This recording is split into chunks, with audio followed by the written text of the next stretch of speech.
G'day and welcome, my name's Chris, and if you're new to the channel, thanks for coming along, I really do appreciate it. Now, in a sec, we're going to be talking about two things, and both are interrelated, and you'll learn why. First up is Tesla Model Y has actually received road vehicle type approval by the Department of Infrastructure, Transport, Regional Development and Communications. Crikey, that was hard to say. So this Rover website, I've left the URL below. There's actually two links you can use. It details in massive detail about what Tesla has actually gone to get approval for sale potentially in Australia. That's key, by the way, potentially. They've submitted 3 cars and they've all got these unique little codes as to what these cars are. And there's a standard range, probably plus, but it's called standard range, long range and performance. And when I say standard range, by the way, that's my term that I'm using. On the website, you'll actually read that the variant is called standard, which I don't think really realistically, looking at like Tesla America or other sites where you can buy the Model Y, they use standard range plus. And then they use long range and performance. So moving forward, let's just pretend we're talking about the standard range plus. Yes, let's do that. Okay, so the approval has details things like tow rating. Oh, I'm excited for that. Not that I'm buying one. No. Would I buy one? Maybe. It's compelling. I'll think about that. So tow rating for the Model Y could actually come here. Now remember, folks, by the way, Tesla, when they did this for the Model 3s over 3 years ago, or yes, 2.5 years ago now, they actually got approval for tow ratings, and you can buy Model 3s overseas with a tow bar fitted by Tesla, but they've never brought it out here, had they? No. Why? Don't know. I've seen videos of Airstreamer caravans, you know, they're the really fancy, funky looking ones, the stainless steel sort of design. More than 5,000 pounds, you know, like 2.5, almost 3,000 kilograms, being towed by Model 3s really, really well.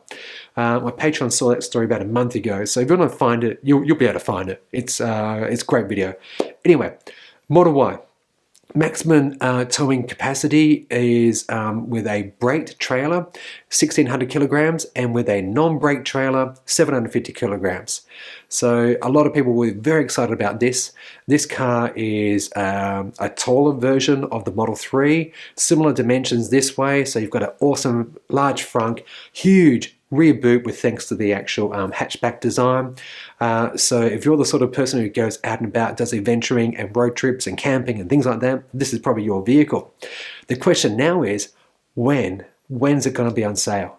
I can't wait to actually see the Model Y out here, and I'm not going to, will I have a guess? I'll have a guess. Let's do it. I'm going to guesstimate they're going to open up the reservation book, not reservations, they're going to open up orders very soon, within the next few weeks, probably a month, and deliveries will actually occur late this year. I'm just saying that because that's what happened with the Tesla Model 3. Okay, so we shall see, and if you want to know a bit more thoughts around, you know, these rumors of potential delays to next year, some people even say mid to late next year, ignore them. Check out this video up here, I'll explain it better. Next story is on Hyundai's Ioniq 5 and its pricing. And some people are doing this today, or yesterday actually, and others are doing like, okay, that's kind of what I guessed. And I was almost right. So let's get into it, and you'll be surprised. There's basically 1 highly specified trim level, 2 powertrains, but 1 same size battery pack. Before it costs, the 2022 Hyundai Ioniq 5, that's going to be hard for me to say. So the 2-wheel drive variant, that is single motor, is going to be $71,900, and the dual motor is going to be $75,900. Again, if I don't say it before clearly enough, before on-road costs. So please hang around to the end, because I'm going to actually compare this to the Tesla Model Y and actually give you the potential drive away price, and prepare to be shocked. Okay, before I get into specs, I briefly want to talk about what this car is and realistically set something very clear. The Ioniq 5 is not a Model 3 competitor. No, it's actually a Model Y competitor. In America, they got several years ago the mid-range Model 3, called affectionately the Lima. And so this Ioniq 5 is not that. It is in terms of range, but it's not that. It's definitely not the Standard Range Plus, nor is the Long Range Model 3. No, we're going to compare it later on to the Model Y and how that actually relates and how it can tell us what the price is going to be in the near future. Okay, so it's going to come in with two different motor configurations, either single or dual. And one of them has got 160 kilowatts of power and 250 newton-meters of torque. That one is rear-wheel drive and capable of 451 kilometers on the WLTP cycle. Then you have the dual motor at 225 kilowatts or 605 newton meters of torque. And because of that second motor having a bit of weight behind it, you can only do 430 kilometers. Both versions pack in a 72.6 kilowatt hour lithium ion battery. And that battery has an 8-year or 160,000 kilometer warranty, whatever comes first. Using the EV database efficiency rating system, they say that the single motor actually gets about 17.9 kilowatt hours per 100 Ks, and the dual motor gets about 19 kilowatt hours per 100 Ks. And what that's realistically going to mean in terms of real world range, forget those WLTP cycles before, is either 405 kilometers or 382 kilometers. Onboard charger is a respectable, but I think could be better, 10.5 kilowatt device. But the real selling point of this car is absolutely its dual charging architecture. So it's able to do the usual 400 volt stuff. So that's Tesla's, that's my MG ZS EV. But also it does 800 volt as well. So you can go to a 350 kilowatt ultra rapid charger and get from 10 to 80% in about 15 minutes. A real selling point here is vehicle to load, and it allows you to provide up to 3.6 kilowatts of power to like laptops, fridges, microwaves, stereos, the list goes on and on.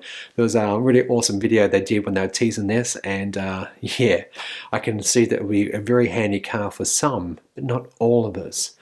0 to 100 k's per hour is 7.4 seconds for the single, and 7.4, I think it was actually, yeah, I think it's 7.4, and the dual motor actually does it in 5.2 seconds. Some other specs, you got E-Code leather, 12-way power front seats and 2-way power rear seats, all with memory presets, and the front ones are actually heated and ventilated. That's nice on those hot days. And for the rear pew, they also get heated seats. There's that funky movable center console, massive 20-inch alloy wheels, and a lot more. It's going to be a compelling car to both look at. I love the look of this thing. The interior is amazing. Reviews that I've seen, and I've watched quite a few, say that this is an excellent car.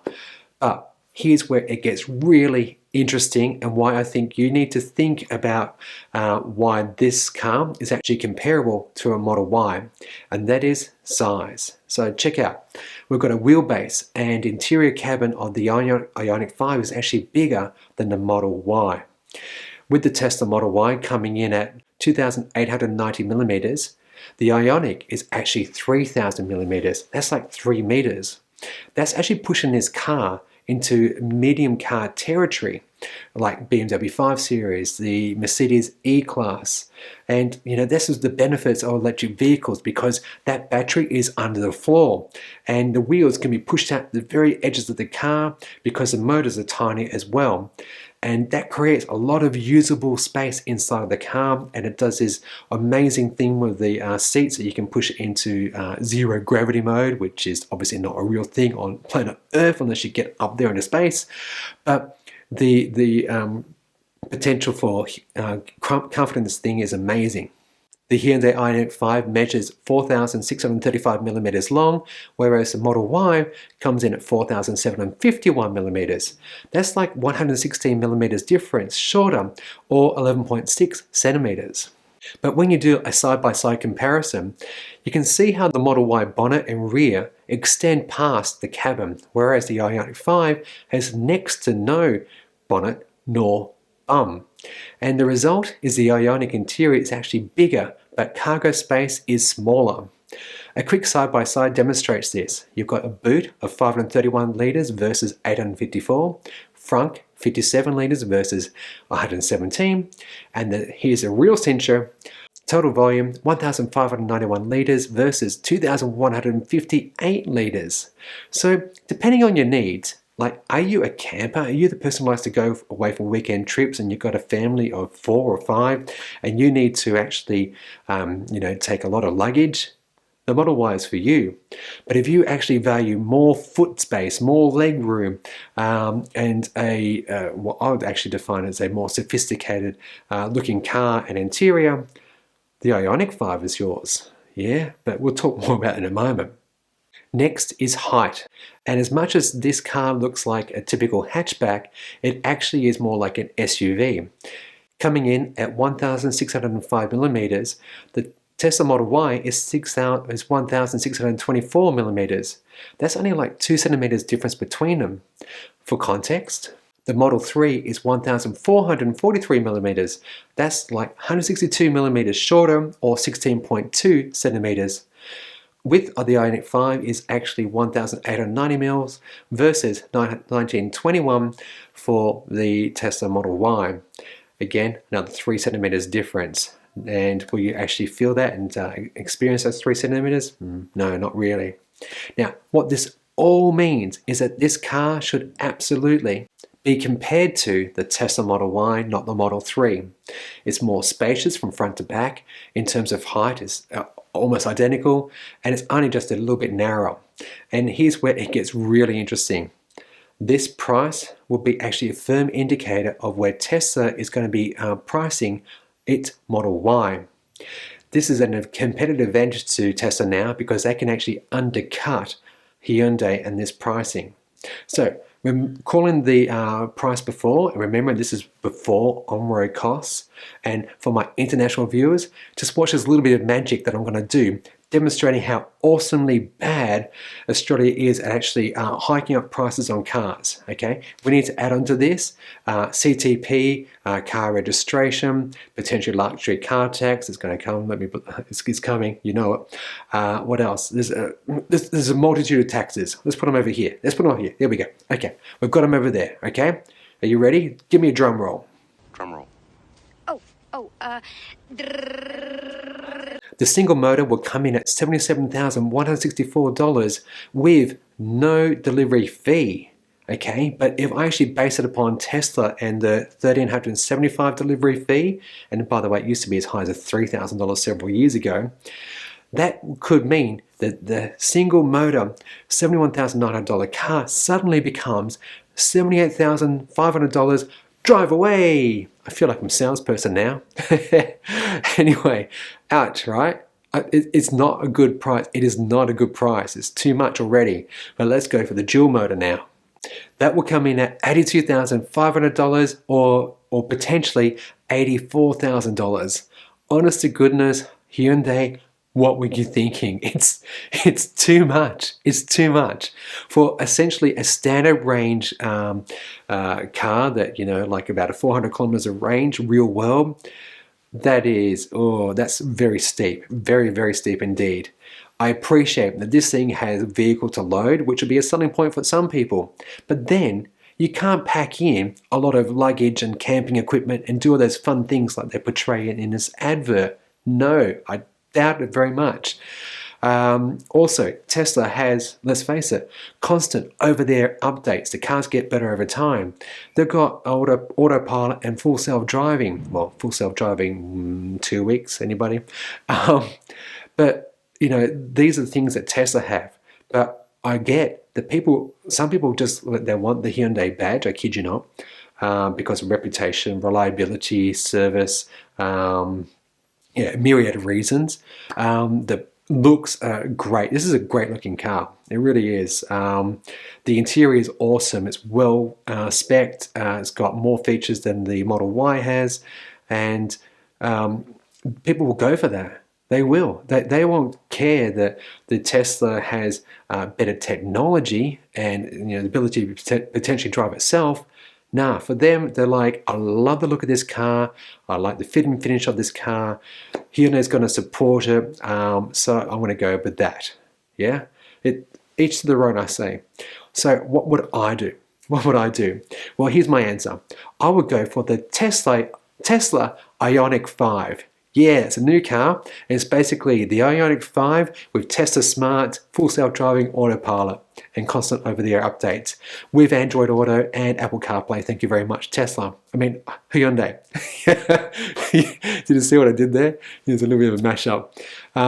Yeah, like honest to goodness, if I could afford either of these cars, I'll be happy with both. I would be. I would be happier realistically in the Tesla, but this is going to be a brilliant addition to our roads. Orders open up on the 27th of September, early October. You can really seriously plonk your cash down. So essentially, people who have already put a reservation into dealers, who by the way have been asked to, those dealers have been asked to give the money back to Hyundai. Well, sorry, give the money back to buyers, and they want all potential customers to go now online and actually order the car that way. That's a separate story, not for today.